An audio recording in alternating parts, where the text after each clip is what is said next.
Suppose करो यहां से समझना, आज आपने कुछ भी पढ़ा, आज की स्टडी आपकी कुछ भी रही, तो आप याद रखना मेरी बात, आज जो आपने पढ़ा, जो भी आज की डेट रही होगी, जिस डेट में भी आपने कुछ पढ़ा है, तो अगले दिन आप एक बात याद रखना, नेक्स्ट डेट में आप जब भी कुछ पढ़ने जा रहे हो तो लास्ट क्लास का रिवीजन जरूर करना, वरना वही चीज है, आप 10 दिन बाद जब आपका 10th डे होगा तो 10वें दिन जब आप देखोगे तो आपका first day, second day, third day, fourth day सब गायब होंगे, और आपने अपने कम से कम 10 दिन में अगर 5 घंटे भी पढ़े तो 50 घंटे का नाश कर लिया।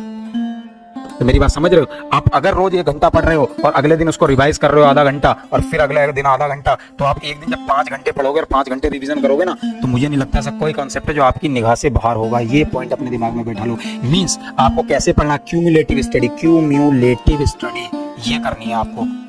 क्यूमुलेटिव स्टडी का मतलब समझते हो? जोड़ते हुए, जैसे 1 2 फिर 1 2 फिर 1 2, मतलब ऐसे 1 1 1 1 1 की सीरीज चलाते चले जाओ, इस 1 में 1 1 1 ऐड करते चले जाओ, ऐसे पढ़ो।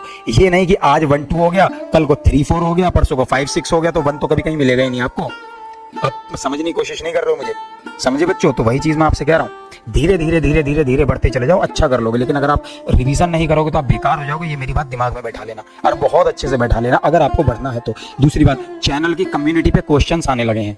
चैनल की कम्युनिटी पेज पे मैं क्वेश्चंस डालने शुरू कर रहा हूँ डेली 2, आज से स्टार्ट किए। क्वेश्चंस को उनको जरूर बनाना, और क्वेश्चन को जरूर बनाना, क्योंकि वो क्वेश्चंस मैं आपकी बेसिक्स स्ट्रॉन्ग करने के हिसाब से दे रहा हूँ। जैसे आज मैंने नाउन से स्टार्ट किया कि आप पार्ट्स ऑफ स्पीच आइडेंटिफाई करना शुरू करो, ठीक है?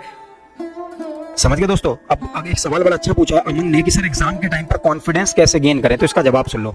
जब तक एग्जाम आ रहा है उसके 15-20 दिन पहले तक अपनी सेल्फ स्टडी, या जो आप यूट्यूब वगैरह या जिस चाहे पेड कोर्स खरीद रखा है वहां से पढ़ो, शिद्दत से पढ़ो, कोई दिक्कत नहीं। जब तक एग्जाम आ रहा है, एग्जाम से 15 दिन पहले केवल एक काम करना, और उसका नाम पता है क्या है? बस एक काम, उसका नाम है प्रैक्टिस पेपर लगाना या revision plus practice paper exam से 15 दिन पहले लगाना। मेरे भाई विश्वास मान लेना, ऐसा कॉन्फिडेंस आ जाएगा ना कि ये लगने लगेगा पेपर में ऐसा कोई। देखो आपको पता है, मैं आपको कुछ बातें बताता हूँ, आप समझना। दिक्कत पता कहाँ होती है? दिक्कत ये नहीं होती कि मैं आता ही नहीं, जब मैं आता ही नहीं तो हम पेपर देने जाते ही नहीं, जब आते ही नहीं तो पेपर देने जाते ही नहीं, बवाल ही कट गया, बिल्कुल टेंशन फ्री जाते हैं, हवा में पेपर दिया आ गया, बोले कुछ नहीं आता। लेकिन जब तैयारी होती है तभी हमारे पेट में डर होता है, और जो वो डर होता है ना, वही आपका सिलेक्शन है।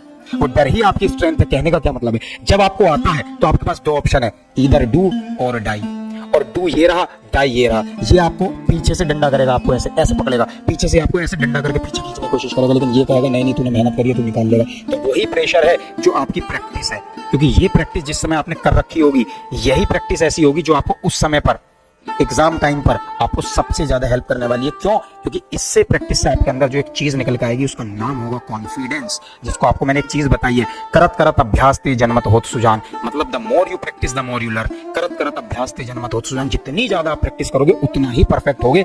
बिना प्रैक्टिस के आप कुछ नहीं उखाड़ सकते, चाहे जो कर लेना। क्यों? क्योंकि एग्जाम टाइम पे पता है क्या होता है? अगर मैं गलत हूं तो आप खुद देख लेना, या आप सबके साथ भी होता होगा।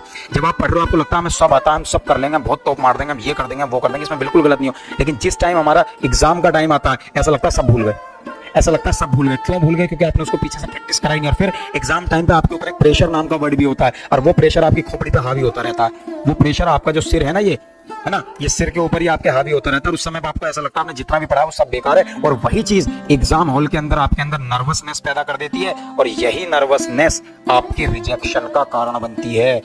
यही नर्वसनेस आपके रिजेक्शन का सॉलिड कारण बनती है। मेरी बात को समझ लेना, क्योंकि मैं खुद आज भी तैयारी करता हूं, मैं आज भी खुद भी पढ़ता हूं, मैं भी आज भी पेपर देता हूं, प्रोफेसर वगैरह की करता रहता हूं, मेरा लिटरेचर वगैरह में, तो मैं खुद देखा है मैंने चीजों को। मेरे अंदर नर्वसनेस इसलिए नहीं आती क्योंकि मैं जो आज भी अगर कुछ पढ़ा है तो उसका रिवीजन जरूर करता हूं, उससे मेरा स्ट्रॉन्ग हो जाता है। सिलेक्शन होना ना होना अलग बात है, मैंने ये बिल्कुल नहीं कहा, लेकिन जितना पढ़ा उतना सॉलिड है, उसमें कोई दिक्कत नहीं है, ठीक है? तो मैं वही चीज कह रहा हूं आपको कि आप लोग जो कर रहे हो उसमें प्रैक्टिस की कमी है, और आपको उस प्रैक्टिस पे ही काम करना है, वही आपके काम आने वाली है। बस बाकी सब बेकार है। जहां ये आ गई वहां ये हो गया, ये तय है। बट हाँ, एक जगह बचा सकता है। ये नर्वसनेस हर समय नेगेटिव नहीं होती, कुछ जगह पॉजिटिव भी है, क्योंकि जब आप अपने काम को लेकर सीरियस होते हैं ना, मतलब आपकी अच्छी तैयारी होगी तो नर्वसनेस आएगी, पर वो स्लाइट नर्वसनेस होगी थोड़ी। जहां स्लाइट होगी वो पॉजिटिव है, वो आपका सिलेक्शन है, वो आपका सिलेक्शन है, पॉइंट समझना।